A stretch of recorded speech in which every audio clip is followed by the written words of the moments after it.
اللہ سبحانہ و تعالیٰ کے نام پاک سے آغاز جو بڑا مہربان نہایت رحم فرمانے والا ہے، اور کروڑوں درود و سلام ہمارے اور آپ کے آقا حضرت احمد مجتبی محمد مصطفیٰ صلی اللہ علیہ وآلہ وسلم پر کہ آپ کی خدمت اقدس میں ہدایہ درود پیش کرنا اہل ایمان کے لیے دنیا اور آخرت میں کامیابی، بھلائی، فلاح، نجات اور بلندی درجات کا ذریعہ ہے۔ اللہم صلی علی سیدنا و مولانا محمد وعلی آل سیدنا و مولانا محمد مبارک وسلم۔ ناظرین محترم، السلام علیکم ورحمۃ اللہ وبرکاتہ۔ میں ہوں آپ کا میزبان محمد رئیس احمد اور پیش کیا جا رہا ہے پروگرام روشنی سب کے لیے۔ آج بھی موضوع وہی ہے کہ عبادت کی قبولیت کے حوالے سے ہم نے کل بھی بات کی، انشاءاللہ آج بھی اسی پر ہم کلام کر رہے ہیں، کل بھی یہی موضوع ہوگا۔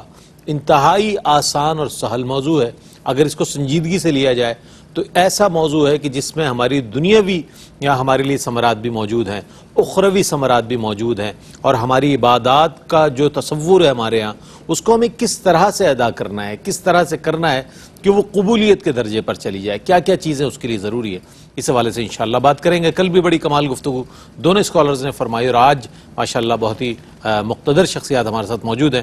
میرے دائیں جانب تشریف فرما حضرت علامہ مفتی محمد سہیل رضا امجدی صاحب، جن کے حوالے سے میں نے ابھی ڈاکٹر صاحب سے بھی راستے میں بات کی کہ اللہ تعالیٰ نے نہ جانے کتنے افراد کی قوت سے انہیں نوازا ہے کہ اعصابی طور پر اور ماشاءاللہ جس انداز میں، جس توانائی کے ساتھ یہ ARY ڈیجیٹل پر، ARY QTV پر نعمت افطار میں، پھر مسجد میں ماشاءاللہ تراویح پڑھانا، پھر اس کے حوالے سے درس قرآن جو ہے وہ کرنا، پھر رات یہاں سحری، پھر اس کے بعد صبح فجر کے بعد وہاں پر یہ سلسلہ درس و تدریس کا، پھر فتاوی، اتنا کام فرد واحد کا کر لینا، یہ بلا شبہ اسے ھذا من فضل ربی سے ہی تعبیر کیا جائے گا کہ اللہ کا خاص فضل ہے، ورنہ انسان کی بس کی بات نہیں ہے کہ اللہ اپنے دین کا کام کسی سے اس انداز میں لے کہ وہ شخص جو ہے 24 گھنٹے میں بمشکل تمام 2 گھنٹے یا 2.5 گھنٹے کی اگر نیند میسر آئے، اور پھر وہ شخص پورا مہینہ ماشاءاللہ۔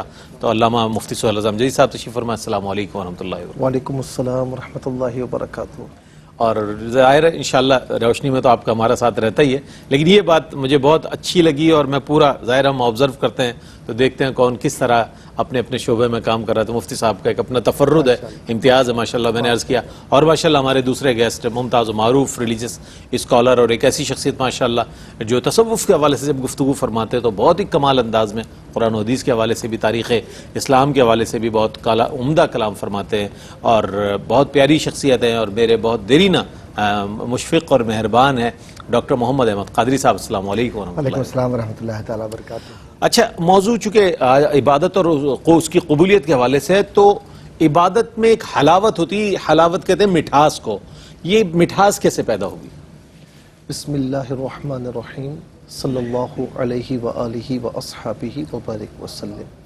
سب سے پہلے ماہ رمضان کی عید الفطر کی تمام دیکھنے والوں کو، سننے والوں کو، اور آپ کو بھی بہت مبارک ہو۔ جزاک اللہ۔ اور ظاہر ہے کہ اسکرین پر تو ہم نہیں دیکھ سکے، لیکن گاہے بگاہے آپ کے بارے میں پتہ چلتا تھا۔ ماشاءاللہ بڑی محنت کے ساتھ آپ نے بھی ماہ رمضان سحری ٹائم میں گزارا، اللہ تعالیٰ اس کا اجر آپ کو عطا فرمائے۔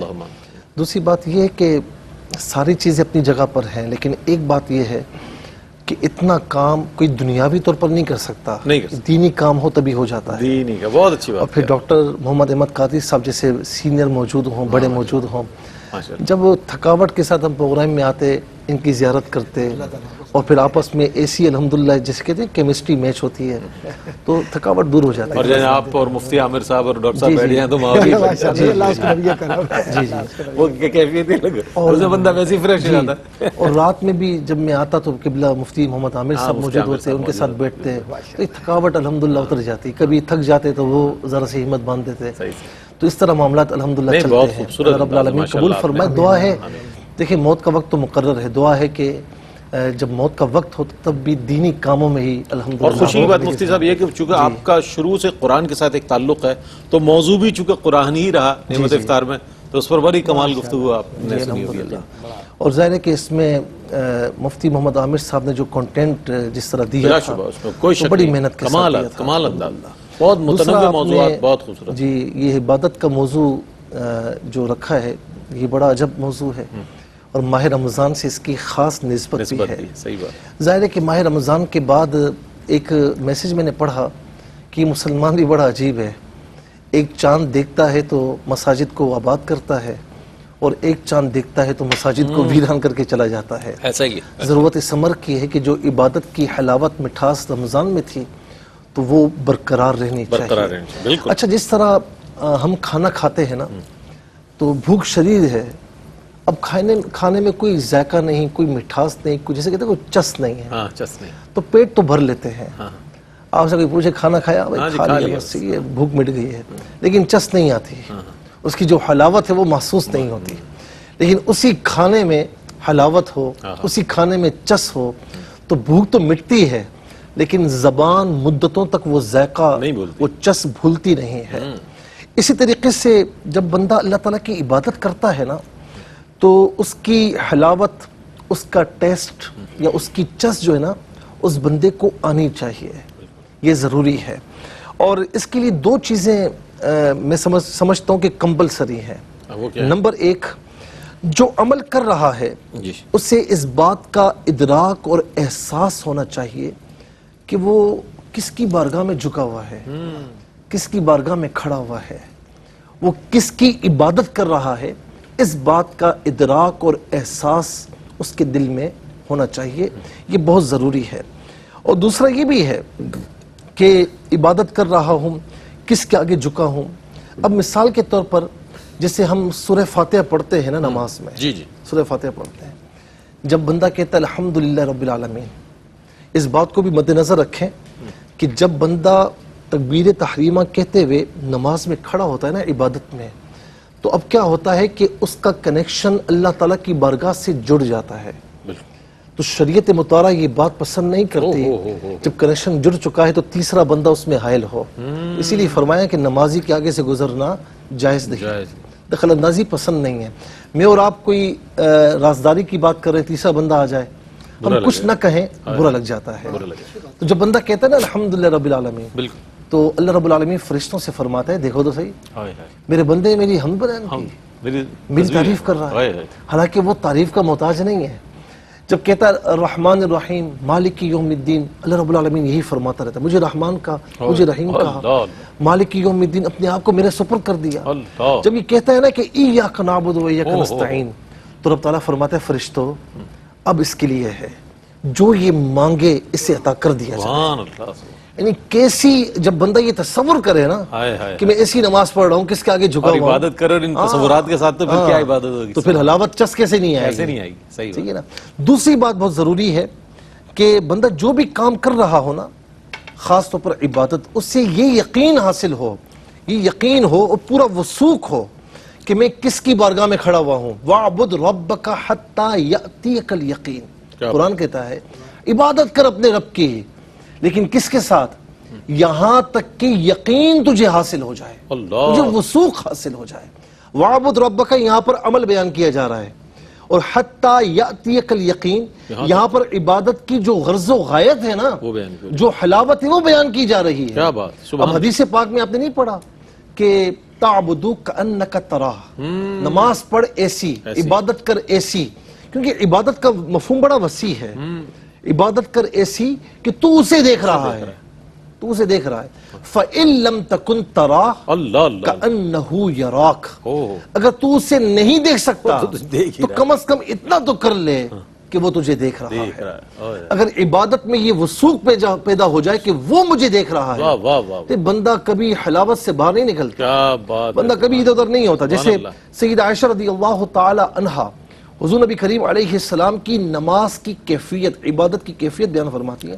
فرماتی ہیں کہ ہمارے ساتھ بیٹھے ہوئے ہوتے، تشریف فرما ہوتے، بات چیت ہو رہی ہوتی، اور جیسے ہی صدائے ربی آتی نا، اذان کی آواز، تو چہرہ مبارک کا رنگ انور جو ہے متغیر ہو جاتا، اور ایسے ہو جاتے کہ جیسے ہمیں پہچانتے ہی نہیں ہیں۔ اور پھر وہ جب نماز کے لیے تشریف فرما ہوتے اللہ کی بارگاہ میں، تو ظاہری طور پر مصلی پر تشریف فرما ہوتے، لیکن اندرونی طور پر وہ مقام ہوتا جو مقام قاب قوسین او ادنا ہے، اس منزل پر فائز ہوتا ہے۔ اسی لیے فرمایا کہ الصلاۃ معراج المؤمن، نماز یعنی یہ عبادت جو ہے یہ مومن کی معراج ہے۔ معراج کیوں ہے؟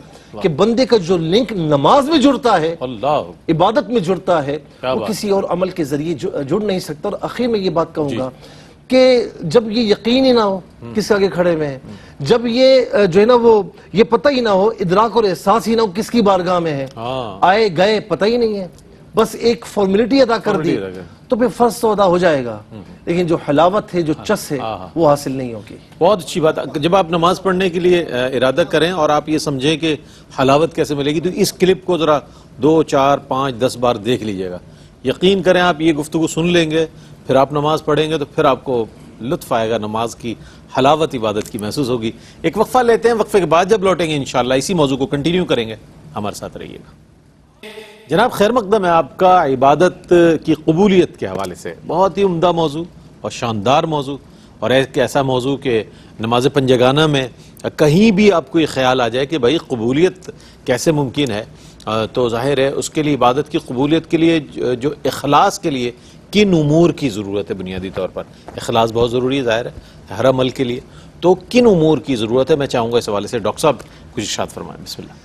اعوذ باللہ من الشیطان الرجیم، بسم اللہ الرحمن الرحیم، مولایا صلی وسلم دائما ابدا علی حبیبک خیر الخلق کلہم، یا رب بالمصطفیٰ بلغ مقاصدنا واغفر لنا ما مضی یا واسع الکرم۔ بعد ہم تو صلات کے میں یہ عرض کروں گا جی کہ برادر محترم حضرت علامہ مفتی محمد سہیل رضا امجدی بھائی ہمارے جو ہیں، انہوں نے پورے رمضان ماشاءاللہ عبادت پر ہی بات کی ہے، ماشاءاللہ، اور علماء کرام نے بھی، اور کیو ٹی وی نے بھی، آپ حضرات نے بھی سحری میں کی ہو یا افطار میں کی ہو، سارے معاملات وہی بالکل۔ ہیں، اور اس کا ایک ہی پیغام تھا، اور وہ پیغام یہ کہ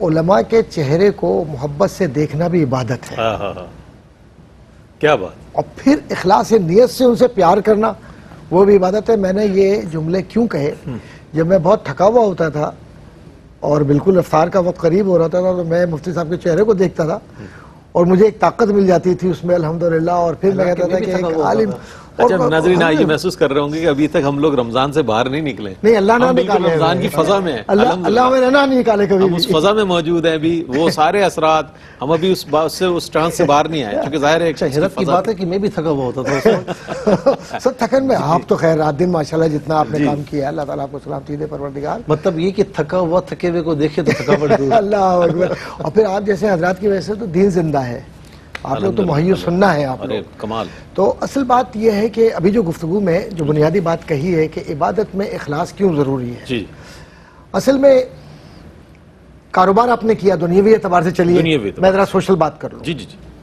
کاروبار آپ نے کیا قبلہ مفتی صاحب، جی اور کاروبار آپ کا ہے، اور آپ اپنے دکان پر نہ بیٹھیں اور یہ توقع کریں کہ جو کام کرنے والے نوکر ہیں وہ آپ کو کما کے دیں، کیا وہ دکان چلے گی؟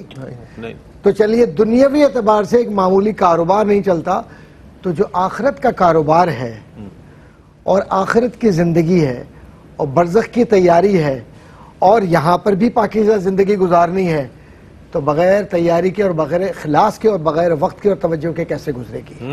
ایک بات تو یہ ہے، یہ تو مثال دنیاوی اعتبار سے ہے۔ بالکل، جب فرشتے بات کر رہے ہیں جس کو آپ کہتے ہیں کہ میتھڈ آف ڈائلاگ کمیونیکیشن میں ہو رہا، تو قرآن کریم نے بڑے خوبصورت پیرائے میں اس کو بیان کیا، انی اعلم ما لا تعلمون، جو میں جانتا ہوں وہ تم نہیں میں جو جانتا ہوں، بے شک اللہ کے علاوہ اور کیا، وہ تو ہر چیز کا جاننے والا ہے، اس لیے کہ وہ مخلوق کو پیدا کر کے اس کے نفسیات بنا رہا ہے، تو یہ معلوم ہے کہ یہ انسان جو ہے یہ ٹھیک ہے زمین پر فساد بھی کرے گا، یہ زمین پر نہ جانے کیا کیا کام کرے گا، بالکل، اور پھر یہ وعدہ جو کر کے مجھ سے جا رہا ہے یہ وعدہ خلافی بھی کرے گا، لیکن میں ان کی تربیت کے لیے اور عبادت کے سلیقے کے لیے جب میں ان میں انبیاء اور رسول بھیجوں گا تو یہ ان کی اطاعت بھی کرے گا۔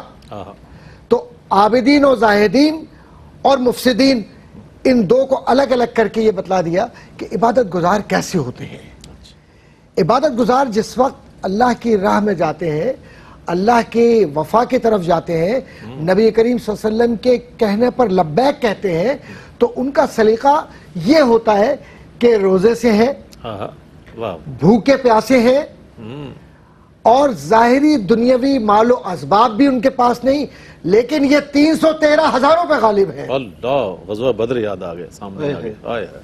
ہزاروں پہ غالب ہیں. کیا بات، کیا بات. کیوں کہ مصطفیٰ کریم کے چہرے کو دیکھنا عبادت، مصطفیٰ کریم سے محبت کرنا عبادت، اور مصطفیٰ کریم کے کہنے پر جہاد عبادت، اور اس میں اپنی گردنوں کو ہاتھ پر سجا کر بارگاہ رسالت میں پیش کر کے کہنا کہ ہماری 100 جانیں آپ کے قدموں پر قربان، کیونکہ آپ ہی تو ہیں کہ جس نے ہمیں رب کا راستہ دکھایا ہے. سبحان اللہ. تو عبادت میں جب تک جان مال اپنا آپ سب کچھ بغیر کسی دنیاوی مقصد غرض و غایت کے قربان نہیں کیا جائے گا، وہ عبادت ریاکاری میں ہوگی. ریاکاری میں، بالکل صحیح فرمایا. اور اس ریاکاری سے بچنے کا بڑا آسان طریقہ ہے، اور ریاکاری میں پھنسنے کا بھی آسان طریقہ ہے. بچنے کا ہی بتا دیں بس. پھنسنے کا بھی ہے نا، تو دونوں چیزیں کر لیتے ہیں نا. میں ایک جملے میں بچنا اور ایک میں پھنسنا. بچنا تو یہ ہے کہ جب تک تصوف کی زبان میں نفس کشی نہ کریں تو اس وقت تک آپ کو عبادت کا وہ مقصد حاصل نہیں ہوتا، بقول قشیری کے کہ وہ مقصد حاصل نہیں ہوتا جس کے لیے تم پیدا کیے گئے ہو. وَمَا خَلَقْتُ الْجِنَّ وَالْإِنسَ إِلَّا لِيَعْبُدُونَ. اور اصل کیا ہے کہ عبادت میں اگر اخلاص نہ ہو، اخلاص کو نکال لیجئے تو عبادت میں رہ کیا جاتا ہے. حضور کے زمانے کے جو صحابہ ہیں اور حضور کے زمانے کے جو معمولات ہیں جو آج بھی نظر آتے ہیں ہمیں ہماری زندگی میں، وہ بڑے سادہ سے ہیں. جس کی طرف قبلہ مفتی صاحب نے بھی اشارہ فرمایا، آپ نے بھی سرنامہ کلام میں اشارہ فرمایا کہ یہ جو عبادت ہے یہ اللہ کے اور بندے کے درمیان کا معاملہ ہے. لیکن عبادت کیسی کی جائے اس میں تصور جو ہے وہ حضور کا ہے. تو اگر عبادت میں حضور کے تصور کو، حضور کی ذات کو، حضور کے عمل کو، حضور کیسے چلتے تھے، حضور گفتگو کیسے کرتے تھے، یتیموں کی کیسے مدد کرتے تھے، غریبوں سے بات کیسے کیا کرتے تھے، کپڑے اپنے لیے اگر کوئی پسند ہیں لیکن کسی نے کہا کہ یا رسول اللہ مجھے یہ چاہیے تو کیسے تقسیم فرما دیا کرتے تھے. اور زمینی وسائل یا جس کو معاشرتی وسائل کہتے ہیں، جس کو سوشل ریسورسز کہتے ہیں، ان کی تقسیم کیسی کیا کرتے تھے. غلہ جب آتا تھا، غنیمت آتا تھا تو وہ گھر میں جمع نہیں ہوتا تھا، وہ امت مسلمہ کے لیے وقف ہوتا تھا.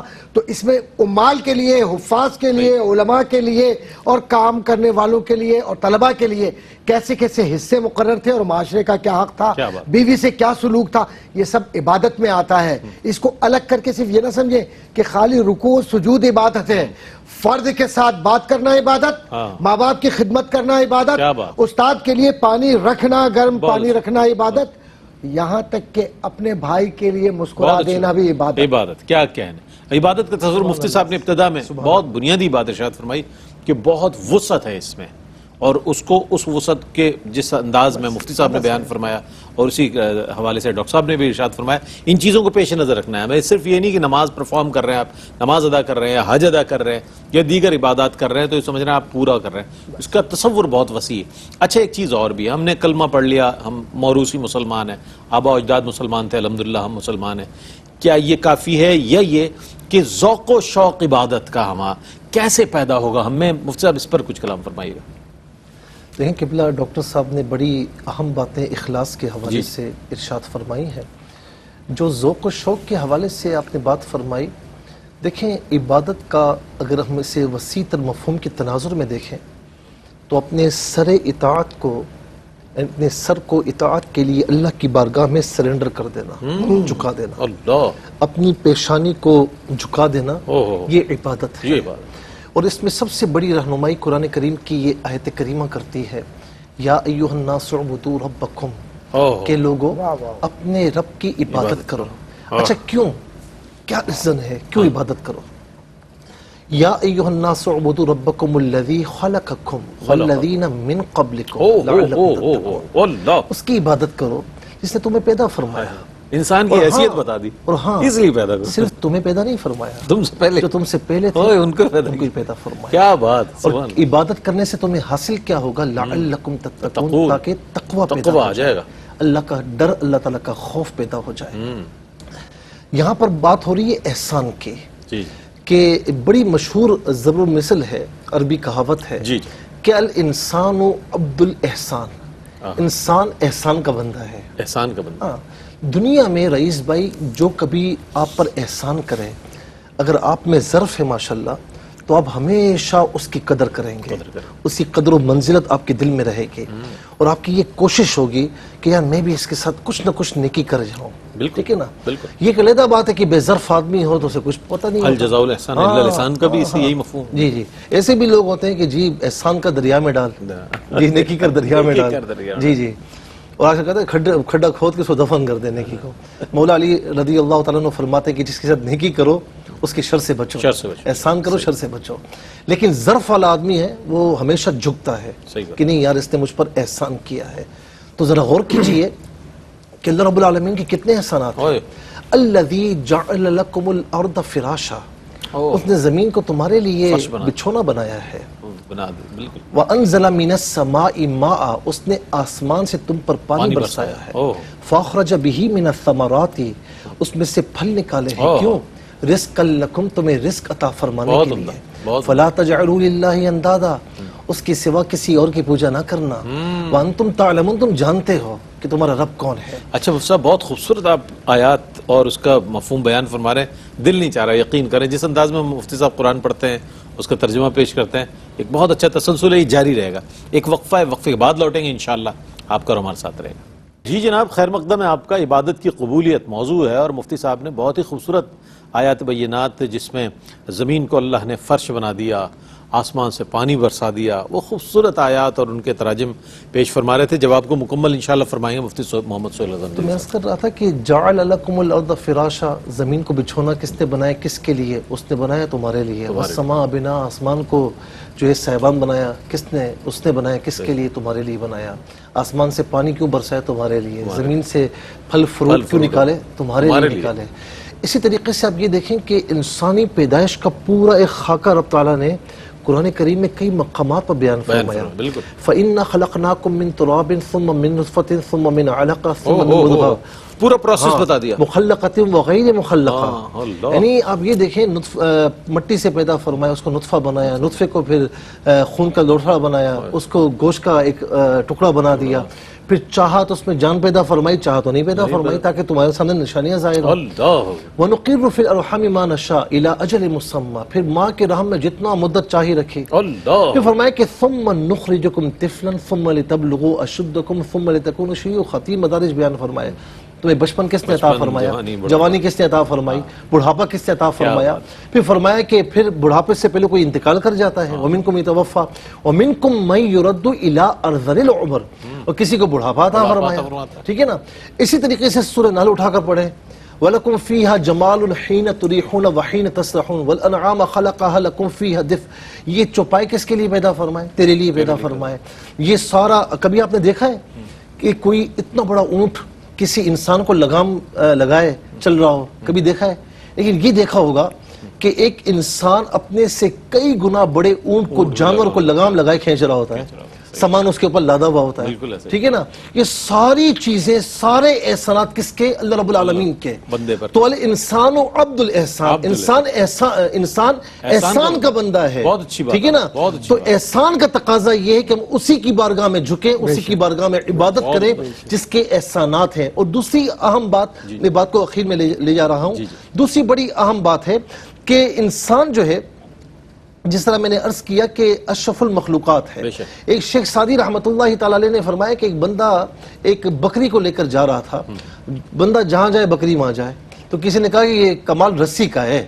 اسے رسی چھوڑ دی تو اس کے بعد بھی بکری یہاں جہاں وہ جائے وہاں. تو اس نے کہا کہ یہ رسی کا کمال نہیں ہے، یہ میرے احسانات کا کمال ہے جو میں نے اس کی پرورش کی ہے. جب انسان، جب جانور جو جسے کوئی شعور نہیں، اسے بھی اس بات کا شعور ہے کہ جس نے مجھ پر احسان کیا ہے مجھے اس کی ہر بات ماننی ہے، تو انسان تو اشرف المخلوقات ہے. ہاں، مخلوقات میں سب سے اشرف ہے. تو میں سمجھتا ہوں کہ بدرجہ اولا اسے اس بات کا خیال کرنا چاہیے کہ جس نے مجھ پر احسانات کیے وہی اس بات کا حقدار ہے کہ اسی کی بارگاہ میں جھکا جائے، اسی کی بارگاہ میں عبادت کی جائے. اور آخری بات، دوسری بات یہ کہ میں آپ سے کوئی بات کہوں نا کہ رئیس بھائی یہ کام کر لیں، اب ہو سکتا ہے کہ میرا چہرہ دیکھ کر لیں، لیکن میں اگر آپ سے کہوں کہ رئیس بھائی اس میں فائدہ ہے، آپ کا، اور زیادہ آپ فوراً تیار ہو جائیں گے. فائدہ ہے نا؟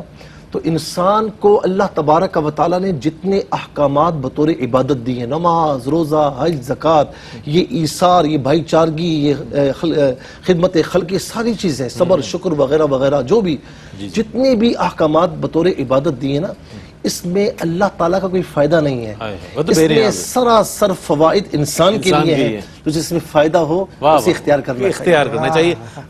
حکم ملا عبادت کا کہ تم عبادت کرو، اس پر اللہ تعالیٰ نے قرآن کریم میں جس طرح مفتی صاحب نے فرمایا کتنے احسانات گنوا دیے، یہ کیا تمہارے لیے، یہ کیا، تو وہ تمام چیزیں اگر پیش نظر رہے تو عبادت میں کیا خشوع و خضوع پیدا ہوگا، کیسی خشوع و خضوع کے ساتھ عبادت ہوگی، کیسی حلاوت نصیب ہوگی۔ اگر خشوع و خضوع جلدی نماز پڑھی جائے، وہ لوگ کرتے ہیں جلدی سے پرفارم کرنا، جلدی نماز پڑھ، اگر اس طرح سے اجلت کی جائے عبادت میں بطور خاص نماز میں، تو کیا خشوع و خضوع متاثر ہوگا؟ کیا فرمائیے گا سوال سے؟ دیکھیے، خشوع و خضوع بھی انسان کی براہ راست کیفیت سے متعلق ہے، اور جلد بازی بھی قرآن نے کہا ہے نا، احکامات بھی ہیں اس کے اندر کہ انسان کیا ہے، جلد باز ہے، نقصان میں ہے، اور ظلوماً جہولا، اور ساری چیزیں ہیں۔ وہ اس طرف اگر جاؤں گا تو بہت طویل بحث ہوگی۔ مقصد یہ کہ ہماری فطرت میں سب کچھ ہے، اچھائی برائی سب ہے، اور بنیادی طور پر جب اخلاص ہوگا تو خشوع و خضوع خود ہی ہوگا۔ بعض لوگ عبادت یا دعا یا معاملات کو پوشیدہ رکھتے ہیں، اور بزرگان دین نے یہ فرمایا کہ جتنا عبادت تیرا خزانہ ہے تو اسے پوشیدہ رکھ، اور اگر اسے تو ظاہر کرے گا تو تو اپنے جو خزانے ہیں تیرے، تو اس سے ہاتھ دھو بیٹھے گا۔ اب یہ خزانہ کیسے ہے اور اس کو پوشیدہ کیسے رکھنا ہے؟ اب جب آپ بارگاہ خداوندی میں پہنچتے ہیں اور اس کے اندر ایک پریزنٹیشن کا طریقہ ہوتا ہے، ایک عام آدمی سے ملتے ہیں آپ، تو آپ کے لباس، آپ کا وضاقتہ، آپ کے ظاہری رویہ، آپ کا انداز، ایک وکیل کھڑا ہوتا ہے جج کے سامنے، تو جب تک ان آداب کا خیال نہیں رکھے گا کنٹیمپٹ آف کورٹ ہو جائے گا، توہین عدالت ہو جائے گی کہ تم نے اس بدتمیزی کے ساتھ گفتگو کیوں کی۔ تو جہاں الفاظ، لہجہ اور انداز دنیاوی کورٹ کے اندر ایسی ہو، تو وہاں رب کے سامنے جو ہے کیسے پیش ہونا ہے، کیا طریقہ کار ہے۔ اور حضور کریم صلی اللہ علیہ وسلم کا اخلاص یا خشوع و خضوع کیا تھا کہ امہات المومنین نے بیان کیا ہے کہ حضور کیسے نماز پڑھا کرتے تھے، کیا طریقہ کار تھا۔ اگر میں اس کی تفصیلات جاؤں پھر وقت لگے گا، لیکن اتنا عرض کرتا چلوں کہ اخلاص کے ساتھ جو 2 آنسو نکل جاتے ہیں، آپ یقین جانیے جہنم کی آگ کو یہی 2 آنسو بجھا دیتے ہیں۔ سبحان اللہ۔ اور یہ جو ہم تیز سے جلدی اللہ اکبر اللہ اکبر اللہ اکبر اللہ اکبر یہ کرتے ہیں نا، ہمارے اکثر و بیشتر تعدیل ارکان کا خیال نہیں تو کرتے۔ یہ میرا یہ خیال ہے کہ ہم یہ عبادت کا مذاق اڑا رہے ہوتے ہیں، اور یا پھر یہ ہے کہ ہم لا علمی میں کر رہے ہوتے ہیں، یا ہم یہ کہتے ہیں کہ یار ایک بوجھ ہے بس اس کو اتارنا ہے، نعوذ باللہ من ذالک۔ تو نہیں، رمضان مبارک ابھی کیا ہے نا، ہم نے اس میں عبادت کا جو اصل سلیقہ ہے وہ سیکھا ہے، اور اب یہ رویہ ہمارا اب آہستہ آہستہ دیکھا جائے گا کہ ہم کس طریقے سے اس کو اپنی زندگی کا حصہ بناتے ہیں۔ اب اس کے اندر یقیناً ہم کوششیں کرتے تھے کسی غریب کی مدد کریں، تو رمضان تو چلا گیا لیکن رمضان گواہ ضرور ہے، اب بھی رمضان چلا گیا لیکن اس کے برکات پوری زندگی ہیں۔ تو اب آپ کو کیا کرنا ہے، اس کے اندر بڑا آسان طریقہ ہے کہ عشاء ظاہر طویل ترین نماز ہے، تو یہ سوچ کر نہ کریں، یہ نہ سوچیں یار یہ ایک بہت طویل نماز ہے، اب میں اس میں کیا کروں۔ میں ایک بات عرض کرتا چلوں، میرے بہن بھائی امریکہ کینیڈا میں بھی دیکھ رہے ہیں، یورپ میں بھی دیکھ رہے ہیں پروگرام کو، صرف ہم پاکستان میں مخاطب نہیں ہیں، تو میں ان سے بھی عرض کرتا چلوں کہ ایک بات بتائیے کہ ہم کوشش کرتے ہیں نا کہ اگر ہمارے 8 گھنٹے کی ڈیوٹی ہے تو ہم کوشش کرتے ہیں 2 گھنٹے اور اوور ٹائم مل جائے تاکہ ہمارا $100 اور بن جائیں، $80 اور بن جائیں۔ تو کیا ہمیں عبادت کے اندر ٹھہراؤ کے ساتھ، سکون کے ساتھ، ورتل القرآن ترتیلا کے اصول کے تحت قرآن کو، عبادت کو اس طرح نہیں کرنا چاہیے کہ ہمیں اصل کا تو ملے ہی ملے لیکن منافع بھی یہ مل جائے اوور ٹائم کا، ڈاکٹر صاحب کیا کہ رب ہم سے راضی ہو جائے، اور یہ کہے کہ اس کو سلیقہ ہے مانگنے کا۔ تو مانگنے میں لفظ نہیں آتے، مانگنے میں تو انما الاعمال بالنیات کا عمل آتا ہے۔ کیا بات، بخاری شریف کی سب سے پہلی حدیث انما الاعمال بالنیات، کیا بات۔ اچھا، یہاں تک آپ نے گفتگو سنی، آج کے اس سیشن کا، پروگرام کا آخری سوال وہ یہ کہ بعض عمل ایسا محسوس ہوتا ہے کہ زبردستی کیا جا رہا ہے، تو اس عمل کے کیے جانے کے حوالے سے کیا فرمائیے گا؟ میں چاہتا ہوں میں انتہائی مختصر کروں گا تاکہ ڈاکٹر صاحب بھی کچھ فرما دیں. جی. دیکھیں ہر چیز کی دو ویلیوز ہوتی ہیں, ایک فیس ویلیو جسے کہتے ہیں اور ایک انر ویلیو ہوتی ہے, ٹھیک ہے نا. مثال کے طور پر ایک نوٹ ہے 100 روپے کا, اس کی ایک فیس ویلیو ہے کہ 100 روپیہ, ٹھیک ہے, لیکن ایک اس کی ویلیو ہوتی ہے انٹرانزک ویلیو, بالکل کہ خدا نہ خواستہ آپ کے ملک کی کرنسی گر گئی, اس پر 100 روپے لکھا ہوا ہے, لیکن ٹرانزیکشن میں پھر وہ ویلیو نہیں آتی, ٹھیک ہے نا. ہاں, اسی طریقے سے انسان کا معاملہ بھی ہے, اس کی بظاہر ویلیو ایک اندرونی ویلیو. ہر عمل کی بھی اسی طرح ہوتا ہے کہ ایک فیس ویلیو ہوتی ہے, ایک انر ویلیو ہوتی ہے. خدا نہ خواستہ اگر آپ نے بے دلی سے عبادت کی, فرض تو ادا ہو جائے گا, جیسے قرض لیا اور رب سے فرض تو ادا ہوگا, لیکن جو مقام مقبولیت ہے نا وہاں تک نہیں پہنچے گا. لیکن اسی عبادت کو آپ نے دل سے کیا, اخلاص کے ساتھ کیا, جیسے قرآن کریم میں نا کہ وَاعْبُدُوا اللَّهَ مُخْلِصِينَ لَهُ الدِّينَ, اللہ کی بارگاہ میں مخلص ہو کر عبادت کی, تو فرمایا کہ وہ فرض بھی ادا ہوگا, اور جو صلاۃ و معراج المؤمن ہے تو مومن کو معراج بھی ملے گی اور مقام مقبولیت تک پہنچے گا کہ ان اللہ لا ينظر الى اعمالکم وصورکم ولکن ينظر الى نیات قلوبکم. بے شک اللہ رب العالمین تمہارے اعمال کو, تمہاری کوانٹٹی کو نہیں دیکھتا, وہ تمہارے دلوں کی نیتوں کو دیکھتا ہے. بس آخر میں ایک بات کہوں گا کہ رمضان تو گزر گیا, لیکن یاد رکھنا کہ عبادت نہیں ہے, عبادت نہیں گزری ہے, عبادت موجود ہے. اچھا, رمضان میں ہم نے زیادہ عبادت کیوں کی کہ جی فرض کا ثواب 70 فرائض کے برابر, نوافل کا فرائض کے برابر. تو اگر ابھی بھی آپ صدق نیت سے کریں گے نا تو اللہ رب العالمین جو پروفٹ شروع فرماتا ہے نا وہ 10 گناہ سے شروع فرماتا ہے, اور 700 گناہ تک واللہ یضاعف لمن یشاء, بلکہ اس سے بھی بڑھ کر عطا فرماتا ہے. ڈاکٹر صاحب ون لائنر میں چاہتا ہوں پیغام, چونکہ موضوع بہت اہم ہے اور عبادت کی قبولیت کے حوالے. جی بس ایک گزارش کروں گا کہ قبلہ مفتی صاحب نے جیسے کہ فرمایا, اور قرآن و سنت بھی یہی ہمیں توجہ دلوا رہا ہے بار بار ایک بات, کہ ہمیں اخلاص کے ساتھ رب کی رضا کے لیے اور حضور کی شفاعت کے لیے عبادت میں اس طرح سے منہمک ہونا چاہیے کہ پھر یہ کسی کو راضی کرنے کے لیے بس صرف وہاں وہ راضی ہو جائے, یہی کافی ہے, کیونکہ خالصتاً لوجہ اللہ, اللہ کی رضا کے لیے. کیا کہنا, سبحان اللہ. بہت شکریہ ادا کروں گا آپ کی تشریف آوری کا ڈاکٹر صاحب آپ تشریف لائے.